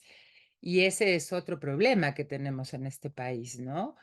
Que no llegan las mismas cosas ni los mismos niveles em, a los espacios que están marginados en muchos sentidos, ¿no? Desde servicios, educación y demás. Lo ideal sería también poder llegar, como decía Julia, ¿no? A todos los rincones del país con los mejores niveles educativos y además promoviendo la, pues la participación de las niñas en estas áreas que la verdad, justamente con el contexto que planteó Julia sobre los objetivos 2030 y demás, sí necesitamos a las niñas y a las mujeres con su visión, con sus capacidades, con sus talentos en todas estas áreas para no acabarnos al planeta, ¿no? Que es una de las cosas que estamos haciendo a través de la acumulación de capital y demás. Y por último, decirles que gracias, Almeida, por prender tu cámara. Si pueden y tienen ganas de prender su cámara, es más lindo verlas cuando hacen sus comentarios. Gracias. Muchas gracias por la pregunta. La siguiente en alzar la mano fue Marisol. Marisol, ¿puedes desactivar tu micrófono? Sí, gracias. Fueron muy interesantes las charlas, muchísimas gracias. Yo me preguntaba hace un momento, que creo que fue un poco del tema relacionado con Ana, si hay como alguna gráfica, alguna curva que muestre cómo las mujeres van de pronto alejándose de la ciencia conforme va avanzando el tiempo, porque de pronto me he encontrado a personas, no sé, dando clases o ya trabajando de otras cosas, que estudiaron licenciaturas en matemáticas o física y de pronto pues se casaron, tuvieron familia y se alejaron de la ciencia. Y bueno, quisiera saber si hay algún estudio relacionado con eso y también si es que tienen conocimiento de que haya alguna ley que haya tratado de, no sé, en algún país de regular eso o de ir contra esa tendencia a que las mujeres pues se alejen de la comunidad académica a lo largo del tiempo. Eh, Me gustaría comentar sobre lo segundo y lo primero, por supuesto que Ana lo ha estudiado, porque simplemente la diferencia entre licenciatura y los que llegan investigadoras es enorme. Eh, mm, pero digamos, tu segunda pregunta, en la cual pregunta si hay una legislación, me parece que es muy pertinente lo que dices, porque finalmente las legislaciones son muy importantes. Hay que pedir que las leyes tengan perspectiva de género y hay que darle facilidades a las mujeres y hay un hecho fundamental, que es la maternidad, ¿no? Y eso no hay vuelta, no le podemos dar la vuelta, estamos construidos de manera biológica diferente y tiene que haber mecanismos que no solamente se basen en que te ayude tu marido o te ayude tu mamá o te ayude tu suegra para que tú puedas seguir trabajando. El Estado tiene que tener la obligación de dar las posibilidades de que puedas tener a tus hijos en un lugar seguro, porque inclusive un niño pequeño en una guardería bien cuidada está mucho mejor que suelto en una casa donde se supone que le está echando un ojo. Mira, yo soy abuela y las abuelas somos fantásticas, pero es mejor estar en una guardería bien organizada que simplemente dejar a tu niño así. Entonces, sí creo que definitivamente tienes toda la razón, tiene que haber una legislación que apoye esto. Y vamos un poco en esa dirección, ¿sí? Te das cuenta de que, por ejemplo, el darle permiso a los hombres cuando nace un bebé es muy importante porque tiene que ser un compromiso compartido. Y entonces el que puede dejar de trabajar es el hombre para cuidar al bebé. En fin, es muy justo lo que dices, hay que ir cambiando las leyes. Ha habido algunos avances, queda mucho por hacer. Hay países que han logrado avances espectaculares en el cuidado de los niños, ¿no? Y esos son los ejemplos que tenemos que seguir.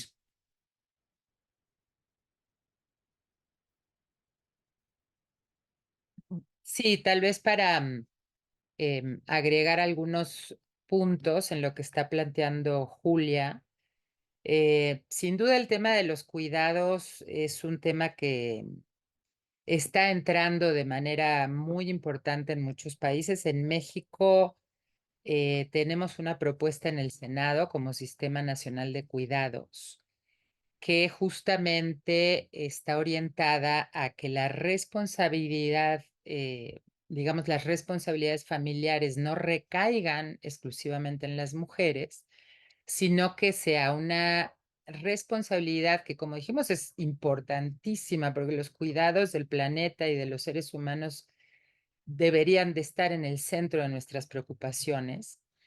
Estos sistemas de cuidados y estas legislaciones apuestan a que el Estado, el mercado también, ¿no? Todas las empresas y la sociedad en su conjunto, las familias, mujeres y hombres de las familias, compartamos todos de manera equitativa esta responsabilidad, ¿no? Y ahí coincido con Julia que una niña o un niño va a ser mucho más feliz y va a estar mucho más motivado y estimulado conviviendo con sus pares pequeñitas y pequeñitos en un lugar que le están estimulándolos que dejarlos en una casa con algún familiar, ¿no? Entonces, bueno, ¿por qué el tema de los cuidados? Porque evidentemente para las mujeres, pues en la edad reproductiva, la vida completa se complica, ¿no? Y no tendría que ser así, ¿no? Julia hablaba de países muy avanzados. Los países nórdicos, hay países nórdicos que dan 6 meses de licencia y que además la tienen que compartir entre la mamá y el papá de manera obligatoria. Y eso cambia muchas cosas, cambia la mentalidad y cambia también la relación que los padres establecen con sus hijas y con sus hijos, porque se hace mucho más profunda cuando tú tienes que cuidar a una persona recién nacida y estás solo y tienes que resolverlo todo, se establece otro tipo de relación, ¿no?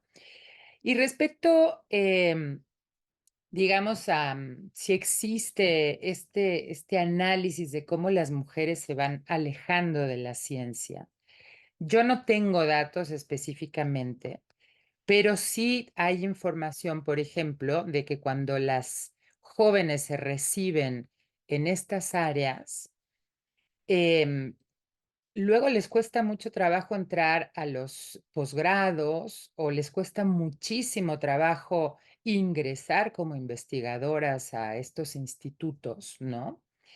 Y en el mercado laboral también se enfrentan con los mismos obstáculos, ¿no? O sea, si llega una empresa, una física y un físico, es muy probable que contraten al físico, ¿no? Más allá de sus características y sus méritos. Entonces, en ese sentido, las mujeres se van alejando de la ciencia por todos los obstáculos que se les cruzan en el camino para desarrollar, digamos, desarrollarse como científicas y todos los obstáculos que se le cruzan en el camino con las responsabilidades familiares, ¿no? Entonces, creo que ahí se conjugan esas cosas, ¿no?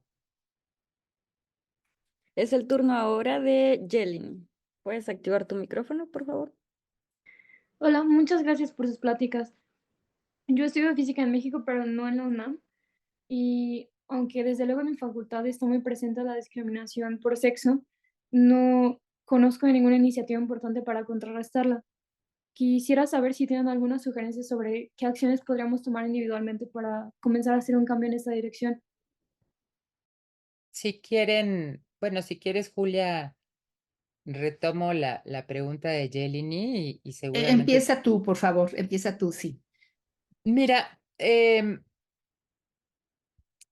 tendríamos que hacer un montón de cosas para eliminar, digamos, la discriminación que ocurre dentro de los salones de clase. Eso es algo que también estamos analizando ahora, ¿no? O sea, cómo dentro de los salones de clase se reproduce la discriminación contra las mujeres, siempre en el mismo sentido que la ha planteado Julia y que la he planteado yo. Las mujeres son menos capaces, hay carreras apropiadas para las mujeres y otras para los hombres.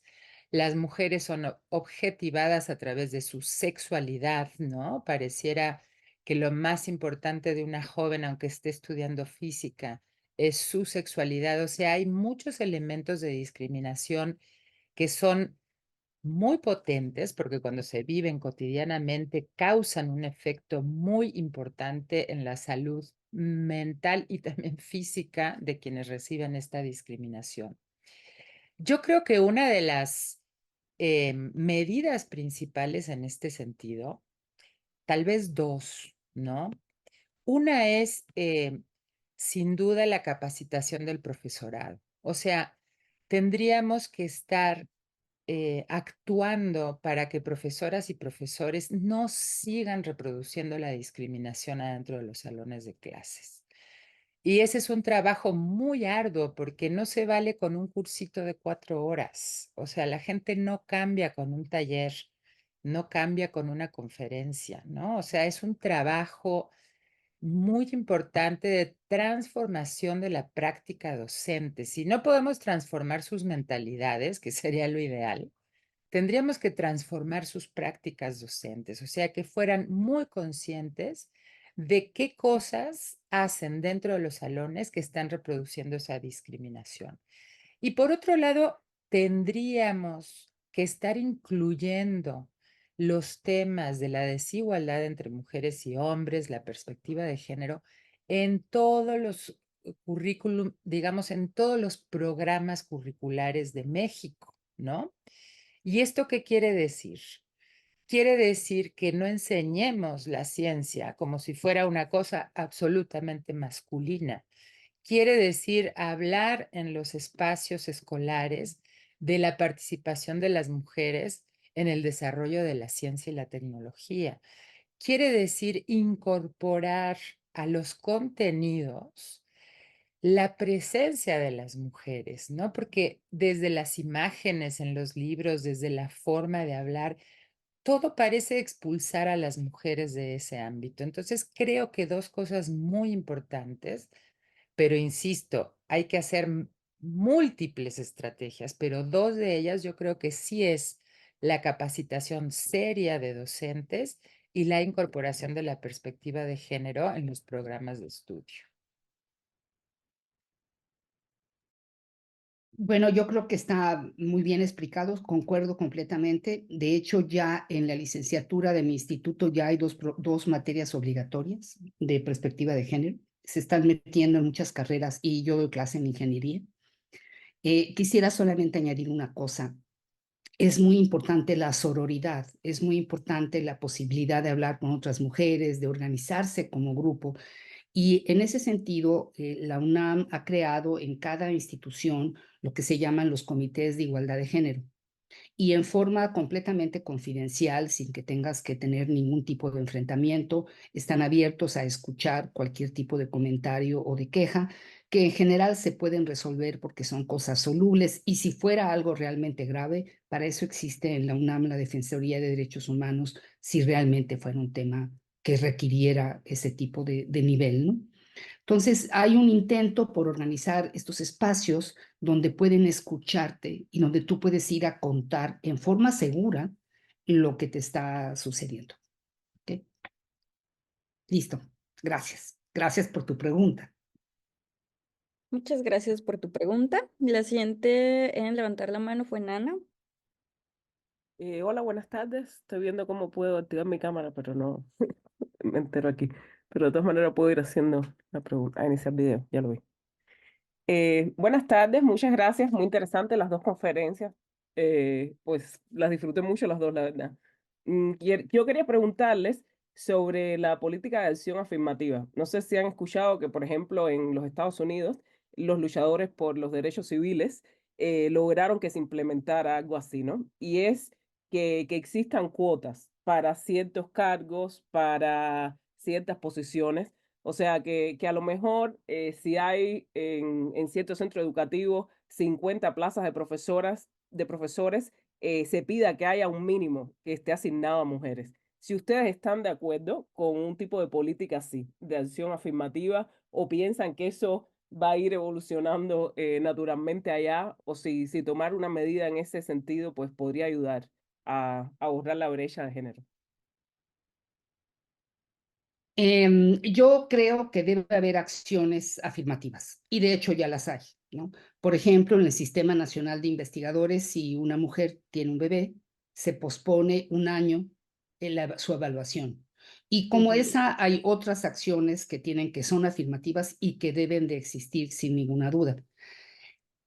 Lo de las cuotas también creo que es importante tenerlas, pero en cierto tipo de acciones. Por ejemplo, algo que ya se está implementando es que las comisiones evaluadoras sean paritarias. O sea, hay ciertos lugares donde la cuota sí se puede lograr. De hecho, en la Cámara, en las cámaras parlamentarias de México, hay cuotas.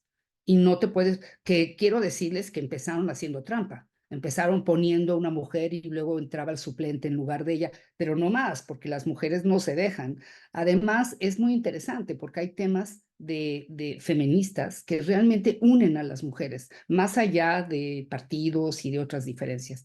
Entonces, hay lugares donde las cuotas, sin duda, pienso, no solamente son buenas, sino ya existen. Lo que veo muy complicado es el seleccionar la calidad por el género, porque eso de alguna manera pues va en contra de lo que pensamos que es la ciencia de calidad, ¿no? Sin embargo, la universidad tuvo un programa que fue solo para mujeres. O sea, no es que cuando llegan los candidatos escoges a la mujer sobre el hombre sin importar, no, eso no, porque eso es muy complicado, ¿no? Pero en cambio se abrieron convocatorias que eran para mujeres y entonces las que competían eran mujeres y la meta final era aumentar el número de investigadoras, aunque no estaban escogiéndolas por ser mujeres, porque una cosa que todas las científicas defendemos es que somos buenas porque somos buenas, no somos buenas porque somos mujeres. Y bueno, es un tema delicado cuando se llega a ese punto, pero digamos, la idea de cuota, yo sí estoy de acuerdo con que debe de existir en ciertos ámbitos y en ciertas situaciones. Muchas gracias. Bueno, yo coincido con lo que está planteando Julia. Creo que las cuotas lo que hacen es empujar hacia una participación más equitativa en los distintos espacios sociales. Decías tú, Nana, o si lo dejamos a una evolución, digamos, histórica. Fíjate que el Foro Económico Mundial hizo un cálculo reciente, en 2022, me parece, de que para alcanzar la igualdad de género en el mundo nos faltan 100 años. Y eso si seguimos con las políticas. Si no seguimos con las políticas, esto creo que se iría a 250 años, ¿no? Entonces, yo estoy a favor de las cuotas. Efectivamente, en México se estableció la ley de paridad en los congresos, o sea, la Cámara de Diputados y el Senado tienen exactamente la mitad de mujeres y la mitad de hombres. Nadie se hubiera imaginado eso en México hace 20 años, hubieran pensado que no era posible. Y en la academia yo creo que hay muchos mecanismos que sí pueden, por un lado, romper ese muro como invisible que hay para el ingreso de las mujeres a ciertas ciencias y también transformar la lógica simbólica. ¿Y esto cómo se puede hacer? Se puede hacer efectivamente estableciendo cierta cantidad de plazas para que ingresen mujeres científicas y como dice Julia, no ingresan por ser mujeres, ingresan por ser muy buenas científicas, ¿no?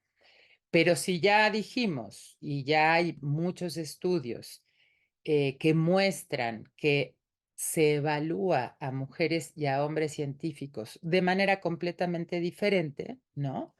Entonces, si no tenemos cuotas, no estamos rompiendo con uno de los obstáculos que hacen que las mujeres ingresen en menor medida a estos espacios. Entonces, yo a favor de las cuotas, las acciones afirmativas siempre son políticas temporales, ¿no? En el sentido de que hay que usarlas hasta lograr equilibrar un poco la balanza, ¿no? Esa es la idea de este tipo de políticas.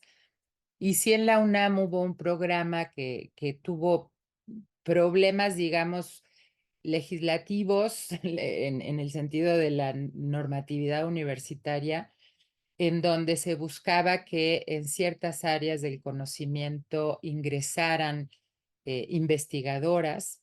Actualmente creo que sigue, Julia, y tú me vas a decir, el programa de becas para posgrado en áreas de las ciencias para jóvenes mujeres que se acaban de titularse en estas áreas. Creo que se sigue. Eso es una acción afirmativa también que promueve que las jóvenes continúen con sus estudios de ciencia, ¿no? Entonces, sí, todo lo que se puede hacer para lograr balancear un desbalance histórico muy brutal que se ha dado a lo largo de los siglos, pues de una manera muy arbitraria, ¿no? Por decirlo menos. Muchísimas gracias a las dos. Sí, pues totalmente de acuerdo. O sea, muchos hombres incluso que suenan como progresistas con el tema del feminismo y todo, pues están en contra directamente en tomar cuotas. Incluso amigos míos, ¿no? Que hablo con ellos y dicen, no, pero cuotas no, porque es delicado. Pero claro, o sea, a ellos no les afecta tanto. Pues sí, no les afecta realmente. Muchas gracias. Muchas gracias por tu pregunta, Nana. La siguiente en levantar la mano fue Luz Ángela. ¿Podrías activar tu... Sí, hola. ¿Ya me ven? Bueno, mi pregunta está muy relacionada con lo que ya mencionó Nana. Yo estoy en Colombia y la situación es muy parecida, creo que en toda Latinoamérica, pero pues específicamente tengo un ejemplo reciente donde se abrió un concurso. No estoy segura si era para física o para astronomía, pero bueno, era en el área de trabajo. Y, y llama la atención, no solamente, pues obviamente hay como cierta resistencia de parte de los hombres, de los investigadores, eh, para que hayan como estas, que lo llaman acá discriminación positiva, pero pues es básicamente lo mismo, intentar como generar estas cuotas, sino que también habían mujeres que de antemano pues se mostraban reacias a eso. Entonces, pues no sé si es una cuestión generacional o algo así, pero pues yo lo encuentro un poco chocante porque pensaría que pues históricamente ha habido muchos problemas que hemos tenido que enfrentar. Lo natural sería que pues digamos que tuviéramos como un poco de ayuda frente a eso. Entonces, quiero como escucharlas, tal vez qué tipo de cosas podríamos hacer, digamos, en nuestros ambientes de trabajo para tratar de favorecer, o no sé si convencer, pero como, sí, crear como un ambiente un poco eh, más equitativo y también como que se dé esa sororidad, inclusive en este tipo de decisiones que al final nos afectan a nosotras como mujeres y como investigadoras. Gracias. Me gustaría comentarte algo que puede ser una idea que tiene que ver con los tiempos de las mujeres y los tiempos de los hombres. La Academia Mexicana de Ciencias ya hace bastantes años cambió la edad para el investigador premiado, el joven investigador premiado. Si eres hombre, tienes que tener menos de 40 años y si eres mujer, tienes que tener menos de 43. Ustedes me pueden decir que 3 años no es nada, pero sí es muy importante porque generalmente es el momento cuando arranca la vida de la familia, tienen un bebé. En el momento que cambiaron esos 3 años, aparecieron muchísimas más mujeres competitivas. Entonces, un tema que tiene que estar tomado en cuenta en la acción afirmativa es el tema de la edad, porque los ritmos de las mujeres y los ritmos de los hombres sí son diferentes. ¿Sí? Entonces, bueno, quería añadir eso porque me quedé con la idea, Nana, de que ese era un tema también importante, porque la acción afirmativa puede no ser necesariamente en el género, sino en las condiciones que tiene el género para acceder a ese trabajo, ¿no? Por supuesto, también está la posibilidad en el tema de los artículos de lo que llaman el doble ciego, o sea que realmente no sabes quién escribió el artículo. También se ha hablado mucho de eso, de que no puedas influir en tu opinión, ¿no? Ahora, si tú me dices que muchas mujeres no cumplen con la sororidad, pero por supuesto, digo, es que en realidad todos somos seres humanos y tenemos, es más, estarás de acuerdo conmigo con que ser mujer no te vuelve una buena persona. Hay otras cosas, ¿no? Estamos hablando de ciencia, no estamos hablando de ética, ¿no? La ética es otra cosa en la que esperaríamos todos tener una formación y un comportamiento adecuado. Entonces tampoco puedes esperar que todos los grupos se unan en una posición. Lo que sí debes de esperar es que si son personas entrenadas científicamente, usen el razonamiento crítico, usen el razonamiento de los hechos, y ahí sí siento que con datos en Colombia tú podrías mostrar que hace falta cambiar las políticas para llegar a una cierta meta. Ese sería mi comentario. Sí, yo creo que los datos son muy importantes, ¿no? Muchas veces son la mejor forma de convencer a quienes están, digamos, definiendo políticas, pero también para cuando comentamos, como decía Nana, con amigas, amigos, no sé, tal vez tú, Luz, igual sientas eso, ¿no? Que es muy difícil convencer a, sobre todo a los hombres, pero también a muchas mujeres de, digamos, ir eliminando los obstáculos que enfrentan las mujeres. El problema es que muchas veces esto se ve como que se está favoreciendo a las mujeres y yo creo que eso es un error. Yo creo que el tema es entender que una cosa es eliminar obstáculos que históricamente se han construido y que son sólidos como una roca, ¿no? Y que eso es muy diferente a favorecer, ¿no? De manera como arbitraria a las mujeres, porque no ese es el caso. Entonces, este tipo de investigaciones como las que mostró Julia, como las que mostré yo, que muestran estos sesgos tan claros, pueden ayudar a que la gente entienda que no se busca que las mujeres entren a estas áreas del conocimiento solo porque son mujeres, sino porque son mujeres científicas con toda la capacidad de incorporarse a estas áreas, ¿no? Y sí se necesita eliminar obstáculos. Si nosotras vemos que en el Instituto de Física de la UNAM o en el Instituto de Matemáticas, que en la UNAM Matemáticas es el instituto que tiene menor proporción de mujeres, y eso que tiene unas mujeres súper exitosas el instituto, unas científicas de primer nivel, pero son pocas, ¿no? 18% creo de mujeres en el Instituto de Matemáticas. Si el Instituto de Matemáticas tomara una decisión de ir paulatinamente incrementando la participación de las matemáticas, de las investigadoras, perfectamente puede de cada 3 plazas, 2 dedicarlas a mujeres y van a encontrar mujeres matemáticas de altísimo nivel, las van a encontrar, ¿no? Entonces, cada, digamos, facultad, cada instituto, cada centro puede ir tomando esas medidas en función de cómo está conformada su comunidad y seguro que se va a ir avanzando. Y así como hoy en día decimos, nadie hubiera imaginado en México una Cámara de Diputados y Diputadas con la mitad de diputadas o una presidenta de la República, si llega a ocurrir, que es lo más seguro que sí, eh, tal vez en unos años veamos al Instituto de Matemáticas y al de Física con una proporción de 40-50% de investigadoras y no lo vamos a poder creer, ¿no? Y seguramente van a ser investigadoras de tan buen nivel como los investigadores hombres, ¿no?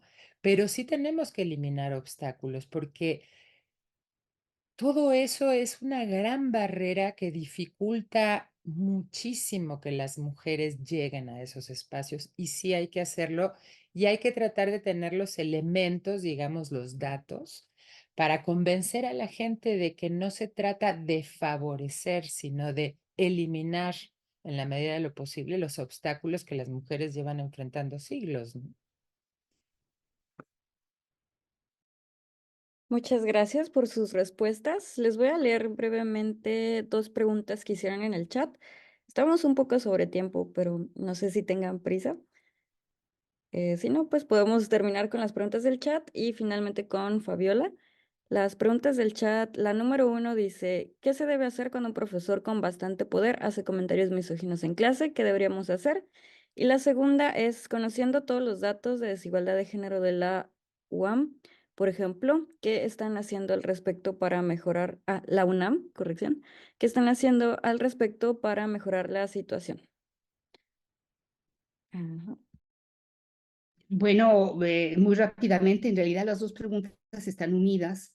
Existen los mecanismos para poder reportar a este maestro. Existen los comités de igualdad de género, existe la defensoría universitaria. Entonces, la universidad tiene que dar la posibilidad de encontrar un camino para que eso no suceda. ¿Y qué se está haciendo? Se está haciendo lo que hemos estado contando. Primero, existe el centro en el que trabaja Ana, que está haciendo estudios muy serios y muy profesionales de género, lo cual es muy importante porque provee los datos. Existe la coordinación de igualdad de género y existen estas comisiones internas en cada una de las instituciones.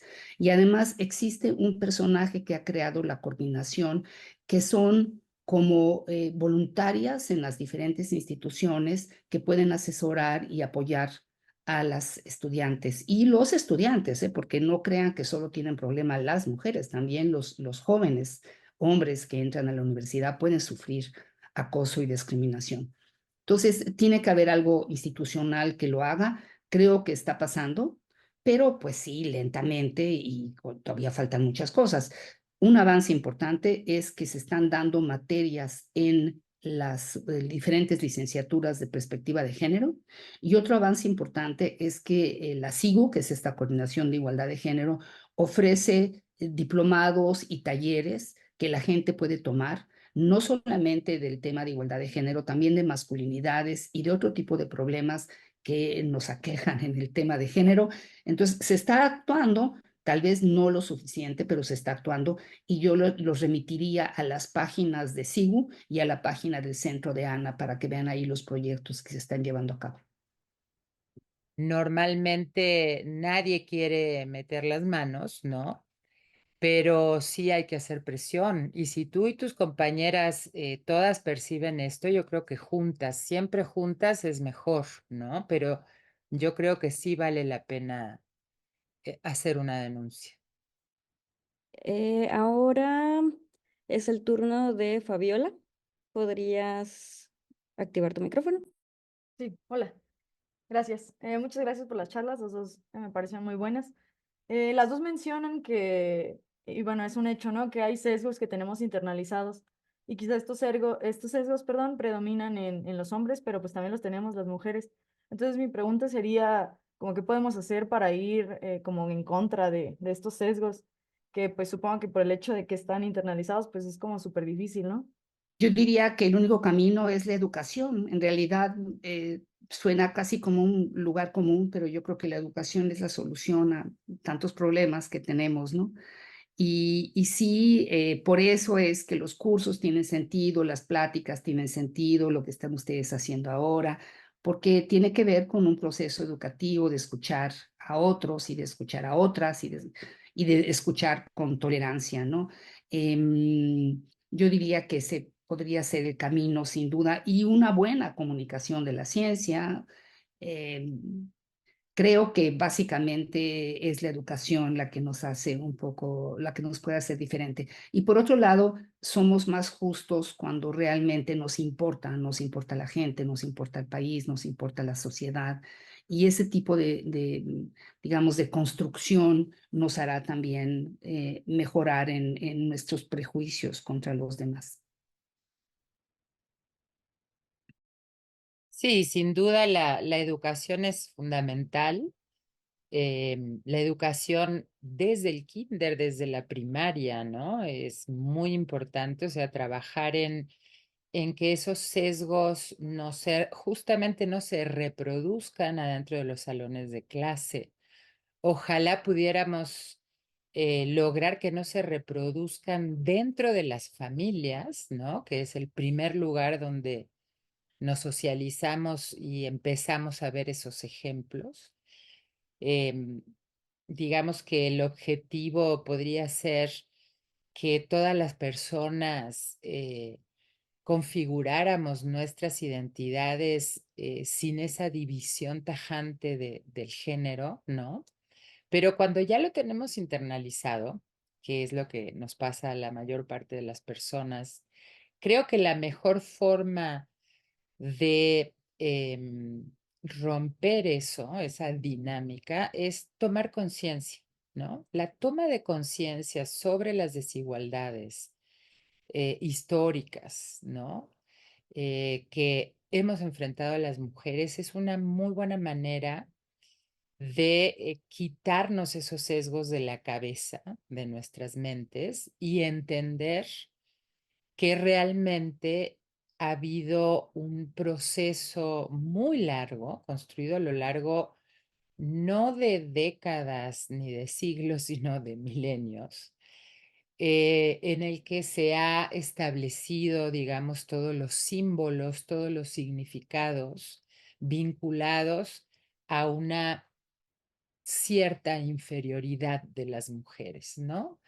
Entonces, para mí, cuando ya eso ocurrió, que es en la mayor parte de la gente, tomar conciencia, ¿cómo tomamos conciencia? Conociendo el tema, conociendo datos, estudios, etcétera. Y para el futuro, educar diferente, educar sin sesgos de género. Muchas gracias. Gracias, Fabiola, por tu pregunta. ¿Hay alguna otra pregunta que tengan las participantes o algo más que quieran comentar, Julia y Ana? Pues yo solamente agradecer una vez más, ha sido pues un verdadero placer estar con Ana en esto y con todas ustedes que se ven todas tan jóvenes y la verdad es que sí estamos, quiero que sepan, muy orgullosas de las nuevas generaciones. Quiero que eso quede claro. Son ustedes más decididas, más proactivas de lo que fuimos nosotras. Claro, bueno, yo soy mayor que Ana, ¿eh? Estoy hablando de mi generación. Ana viene después y luego vienen ustedes. Lo que quiero decirles es que el mérito que tiene mi generación es que fuimos pioneras y que criamos mujeres más libres. Y no me queda la menor duda de que ustedes son mujeres más libres y las felicito por ello. Pues yo igual solamente despedirme, decirles que estas charlas con ustedes, jóvenes, pioneras, lo que hacen es enriquecer nuestra mirada, pensar y reflexionar sobre nuevas cosas que no habíamos visto. Así que siempre es muy, muy, muy motivante y agradecerles su presencia, sus participaciones, sus ideas y por supuesto a Miroslava por invitarme y por la organización de la actividad.